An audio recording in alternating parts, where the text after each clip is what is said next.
family and friends, I believe, a group of them, to go to Israel, and they were there for 14 days or so, and they made it back safely. He showed me a picture that kind of scared me, realizing, and I just love how people encourage you along the way.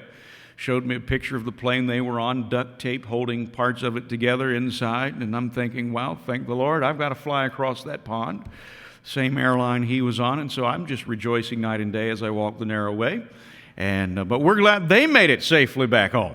And let's just open our hearts and minds as he would come and share. Before he does, I want to say a big thank you to Pastor Holden. And for the last couple, 2 or 3 Wednesday evenings, he took care of those Wednesday nights and does a great job. And thank you, Brother Holden, for filling that slot and doing a great job. And looking forward to Brother McElwain this evening, and trust God to help him as well. Brother McElwain, Lord bless you. Thank you, and I am happy to be back, and thank you, Brother Holden, for covering those 2 weeks. Let's begin with prayer. Mr. Vernon, would you lead us in prayer, please?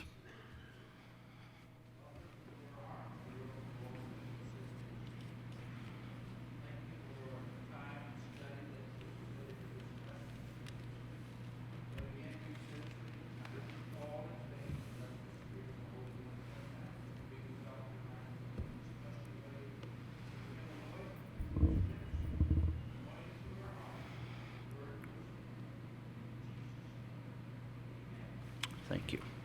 I'm going to need help tonight. Maybe Mrs. Wingham could help me.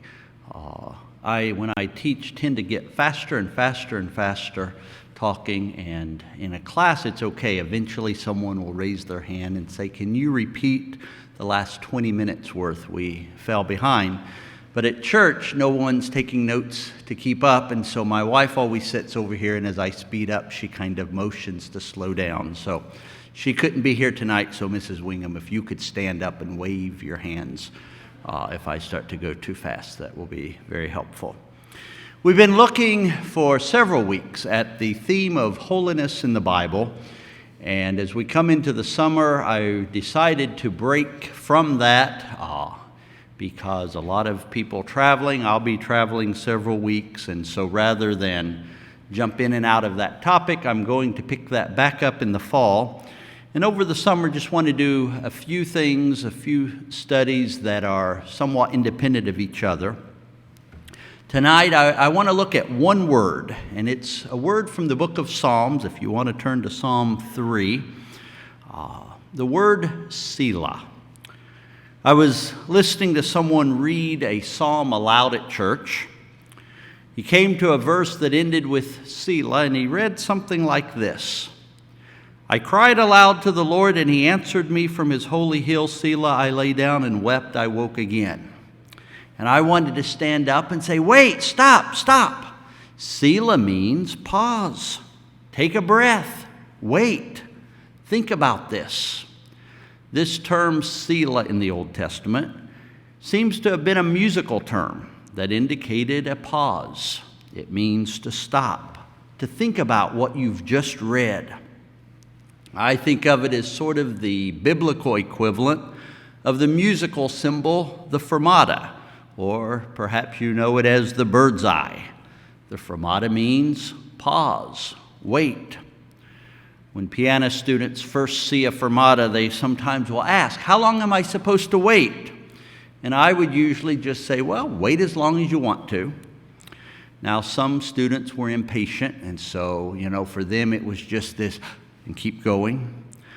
Some students, it was time they would adjust their bench, get ready for the next section. And then, of course, there were always a few smart alecks who would just sit there and wait until I said, okay, we're almost out of time for the lesson. I think you can go on now. But a fermata in music says, we're at the end of a section. Reflect on what you just finished before you move on. And in the Psalms, the Selahs, they're more than just a breath mark. They indicate a time for reflection. What did I just read? What does it mean? What does this say to me? There's about 6 dozen Selahs in the book of Psalms, and I'm not going to try to look at all of them, but I want to look at a few examples tonight that show us some things that the Psalms want to teach us to think about as we're reading. I want to start in Psalm 3. This is the first time a Selah appears. And I think one of the purposes of the Selahs is to help us to remember, to reflect on God's power to deliver us in times of trouble. Psalm 3 has Selahs 3 times. If you look at the heading of the psalm, it says it is a psalm of David when he fled from Absalom, his son.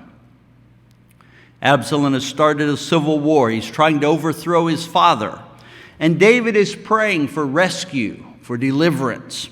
And he begins the psalm by looking at the terrible situation he is in. Psalm 3, verse 1. O Lord, how many are my foes? Many are rising against me. Many are saying of my soul, there is no salvation for him in God. Selah. Maybe you've been there. You're surrounded by enemies who taunt you. You think God can help you in this problem? Your God is not interested. Your God is too weak. You're on your own. David describes his trouble, and he says, Selah. Stop. Think about it. Here's the situation I'm in. How am I going to respond to this? And then in verse 3, he makes this powerful declaration. But you, O Lord, are a shield about me, my glory and the lifter of my head. God, I know despite the situation around me, I know you will protect me. You're my shield, you're my glory, you're the one who causes me to lift up my head in confidence. And then David says something that is astonishing. Verse 4, I cried aloud to the Lord, and he answered me from his holy hill, Selah. Now the reason I say that is so astonishing is this. Verse 2, many are saying of my soul, there's no salvation. Verse 4, he answered me from his holy hill. But what I want you to see is this. Nothing has changed in David's situation between verse 2 and verse 4. Absalom has not withdrawn from the battle. No one has come to David and said, okay, the war is over. There's a ceasefire. There is no change at all in David's outward circumstance. The only change, the only thing different between verse 2 and verse 4 is David's focal point. In verse 1 and 2, he's looking at his enemies, their power, their strength. Verse 3 and 4, he is looking at the character of his God. That's what changes. At the end of verse 2, David says, Selah. I pause to think about my dire circumstances. But then, he says, I cried to the Lord, and he heard me. Selah. My situation hasn't changed, but I have confidence because I have looked at the power of God. I have seen who he is, and because of that, everything around me looks different. The situation doesn't change, but our view changes when we look at God instead of the situation. The last Selah comes at the end of chapter 3. David moves from his enemies. He moves from his own personal deliverance to make a promise for all of us here today. Verse 8, salvation belongs to the Lord. Your blessing be on your people. Selah. In times of trouble, you and I need to remember that salvation is in God alone. Salvation, he says, deliverance belongs to the Lord. The psalmist over and over cry out to God for deliverance, and over they say, God, you are the only one who can deliver me. They understand, the psalmists understand that to turn to anyone else for ultimate deliverance is to turn to the wrong God. Our deliverance comes from God alone. Yes, God works through others to provide the deliverance, but it is he who ultimately provides our deliverance. You've probably heard the story of the old lady who was praying for groceries. She was hungry, she had no money, and she's praying, and her neighbor was an atheist. He heard her praying, and he decided to have some fun. So he goes to the grocery, buys a bag of groceries, sets them on her porch, rings the doorbell, and runs around the corner to hide. She opens the door and begins to shout and praise God for sending her the groceries. And about that time, the atheist steps out and says, "It wasn't God, it was me." And instead of becoming embarrassed, she began to shout even more, "God, it's even more wonderful than I thought. You sent me groceries, and you made the devil deliver them." She understood Psalm 3. Deliverance comes from God alone. Psalm 3 reminds us that in times of trouble we must look to Him for our salvation. 1521, Martin Luther is on his way to the city of Worms. Representatives of the Pope are demanding that he answer for his teaching. His friends are afraid for his life. As he approaches the city, a messenger arrives with a warning from a friend, saying, "Do not enter the city. They're going to kill you." Luther responds, "Tell them that if there were as many devils in the city as tiles on the housetop, still I would enter it." He goes before that trial and says to the judges, "Unless I be persuaded by the words of Scripture and sound reasoning, I will not recant. Here I stand, I can do no other." Where did Luther find such courage? He found confidence where David had found it, in God. He knew, God is a shield about me, my glory, the lifter of my head. Psalm 77, if you'll turn there, is another lament, another cry for deliverance. And again, the psalmist begins by describing his situation. He says, "I cry aloud to the Lord." Verse 2, "In the day of my trouble, I seek the Lord." Verse 3, "When I remember God, I moan. When I meditate, my spirit faints." Selah. The psalmist is in such turmoil that in this psalm, even thoughts of God remind him of his terrible situation. Look at it, verse 3. "When I remember God, I moan."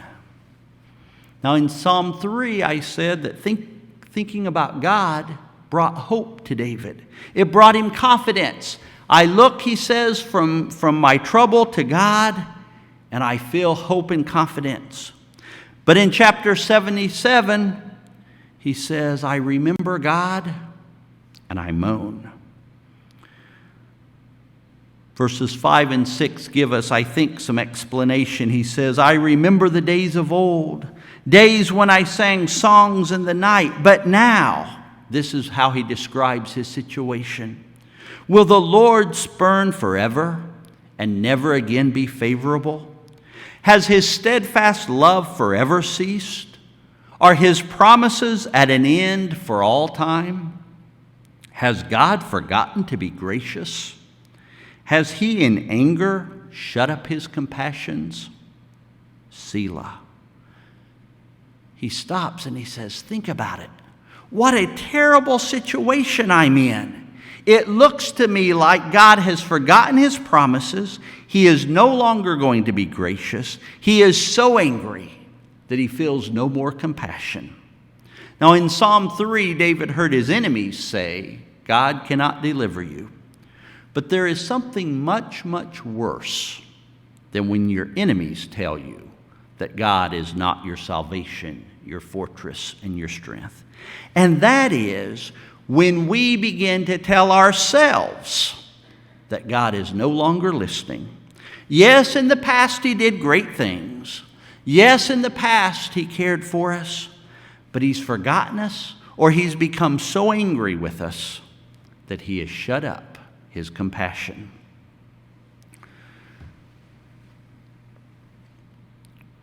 We often, it seems to me, think we are too spiritual to admit to anything like Psalm 77.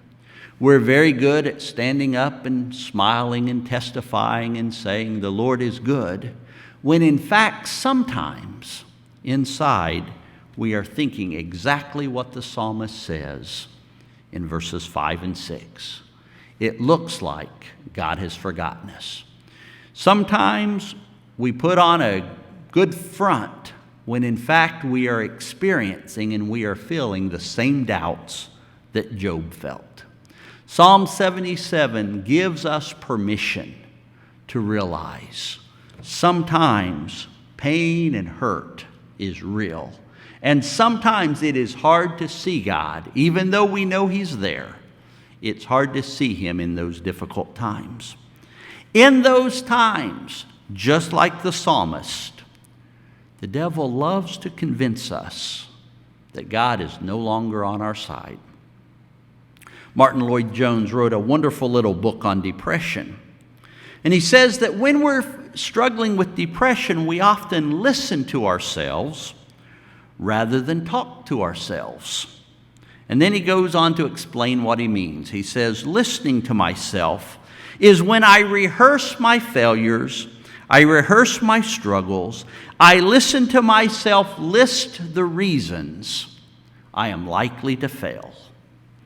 And then he says, talking to myself is when I say, listen, I will no longer dwell on the past. Instead, with God's help, these are the steps I will take to move forward. Well, in Psalm 77, verses 1 through 9, the psalmist has been listening to himself. He is saying, I remember what God did in the past, but it seems that He's no longer on my side. Selah.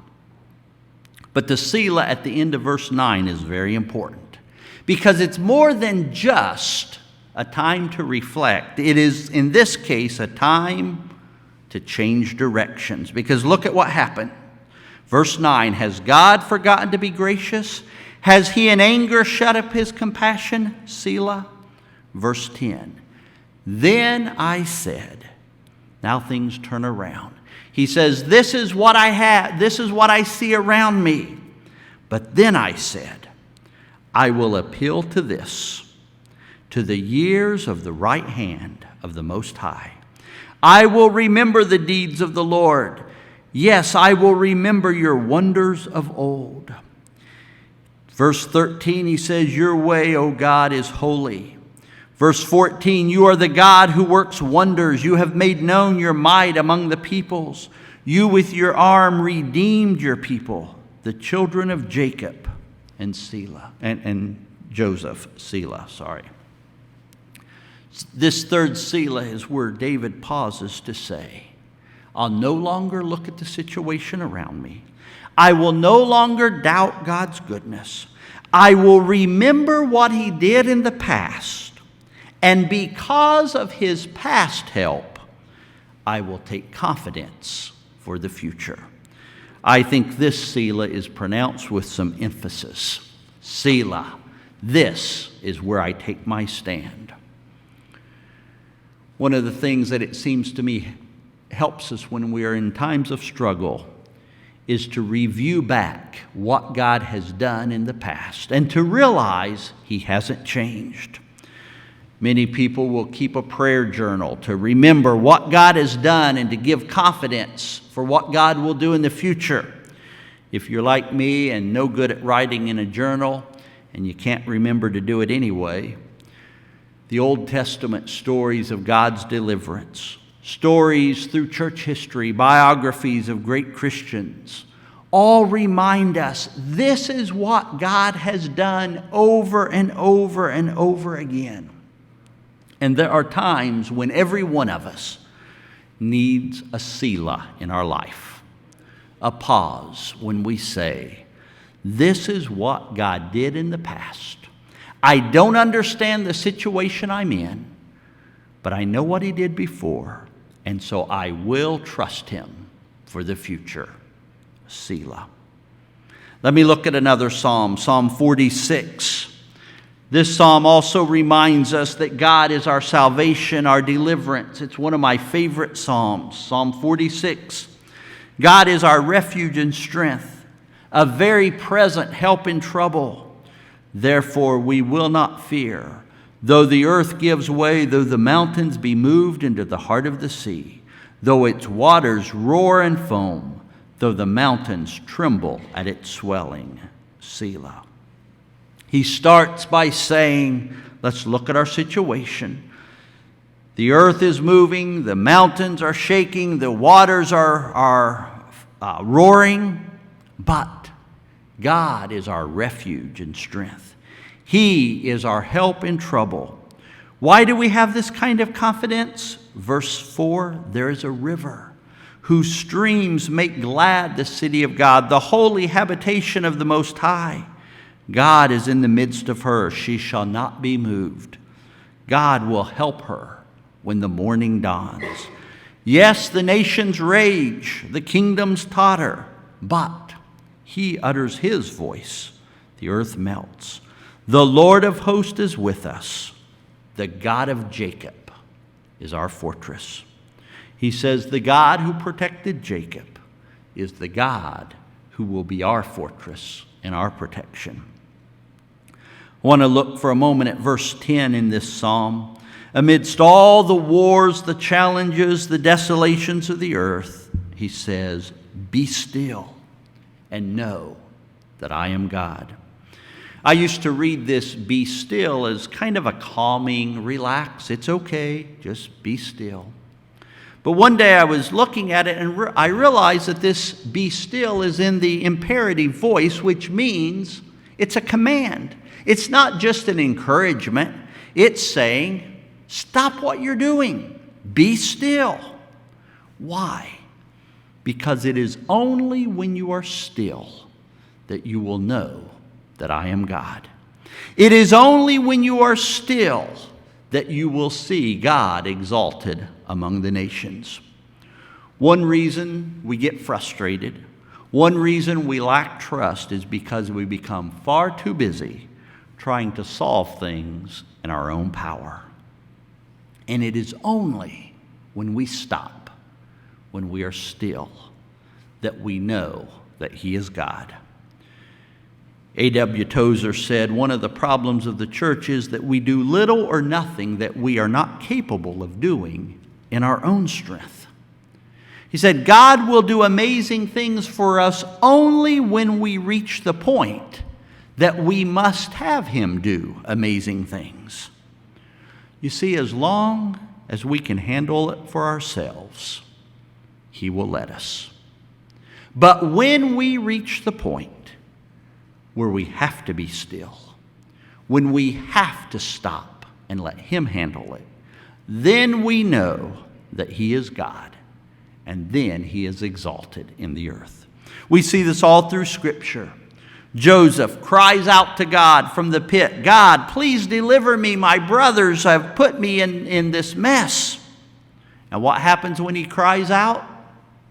Things get worse. He's sold into slavery. As he's trudging along the road to Egypt, I'm sure he's praying, God, have you forgotten me? Are you going to rescue me? And what happens? Things get worse. He sits in an Egyptian dungeon, imprisoned for a crime he didn't commit. And I suspect he says, God, you promised great-grandfather Abraham that you would bless us. This is not a very good blessing. You gave me dreams of power and authority. Where are your promises? But in prison, Joseph takes time to be still, and he sees God do what Joseph could never do. God is exalted among the Egyptians only when Joseph has nothing that he can trust in other than God. Hezekiah is under attack by Sennacherib. Sennacherib has already defeated other cities in Judah, and he's now surrounding Jerusalem. 2 Kings, he sends a letter to Hezekiah. Listen to this letter. Do not let your God in whom you trust deceive you by promising that Jerusalem will not be given into the hand of the king of Assyria. Behold, you have heard what the kings of Assyria have done to all the lands, devoting them to destruction. And shall you be delivered? Have the gods of the other nations delivered them, the nations that my fathers destroyed? Sennacherib writes Hezekiah and says, look around you. All these other nations had gods.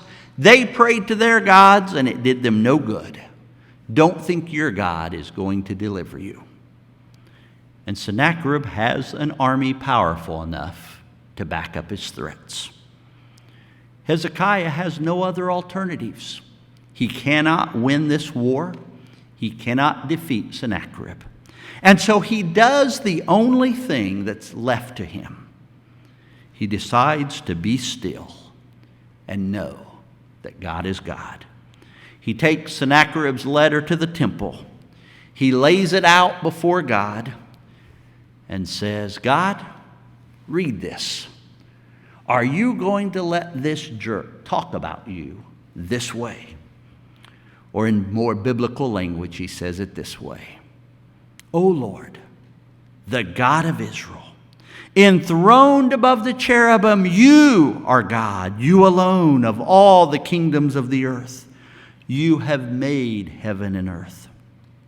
Incline your ear, O Lord, and hear. Open your eyes, O Lord, and see. Hear the words of Sennacherib, which he has sent to mock the living God. And then he says, so now, O Lord our God, save us, please, from his hand, that all the kingdoms of the earth may know that you, O Lord, are God alone. God, there is no way I can win this battle. But God, I'm going to be still. And I am going to watch as your name is exalted as you win the victory. That night, God strikes dead 185,000 Assyrian soldiers. Sennacherib returns home, and his own sons kill him while he's worshiping in the temple of his false god. When Hezekiah was still, God was exalted among the nations. Selah. Think about it. John Stott wrote about people in a village church worshiping a village god, expecting little from God and receiving little from him. Instead of that, God wants us to be still and see him do amazing things. What happens when we are still? Verse 11, Psalm 46. The Lord of hosts is with us. I love that term, the Lord of hosts. It's a military term. It's a picture of God standing, marching at the front of an army. And the psalmist says, when we are still, when we quit trying to do everything ourselves, we can look up and we can see an army coming to bring deliverance. And at the head of the army, we will see Jehovah leading the way. The term Selah says to me, if you're struggling, if you feel like there are areas of battle in your life that are nearly lost, be still. Look up and see the Lord of hosts coming to bring deliverance. You don't have to solve everything yourself. He wants to fight on our behalf. Now, I have 3 groups of Selahs, and that's the first group, so I'm not going to try to finish tonight. Let me just wrap up and leave it till the next time. But let me finish with this. A few weeks ago, Pastor Ellison told us one of his airplane stories a couple Sunday nights ago. I am very fortunate that I have very few exciting airplane stories. When I'm 35,000 feet in the air, I don't want any excitement. My goal is to have boring flights. But one of the few times I've really been terrified in the air was on a flight in China. I was already nervous. Number one, I was on a domestic Chinese airline, and some of the domestic Chinese airlines are not famous for the quality of their maintenance programs. Second, it was in the early 90s. It was still hard to get Bibles and Bible study material in China, and so I was taking a suitcase full of Bible study material. My friend Ivan was traveling with me, and to try to avoid problems, we had bought our tickets separately. We checked in separately. We took separate seats on the flight apart from each other. So as we're coming into Beijing landing, I had no one around me to translate. We get down, we're a little above the runway, and suddenly the pilot put on the power and we took off again. I looked out the window and saw something that looked like smoke under the wing. The pilot came on and in Chinese made what sounded to me like a very exciting announcement. I waited for the English translation to come, but no one seemed to be concerned about the poor American who was sitting there sweating. I didn't want to go back and call attention to my friend that I was traveling with. We circled around some more announcements. My neighbors looked nervous, and I thought, it looks like I'm going to have an exciting airplane story, and I don't want one. Finally, I raised up in my seat, and I looked back at my friend several rows back, and he caught my eye and nodded and said, "It's okay."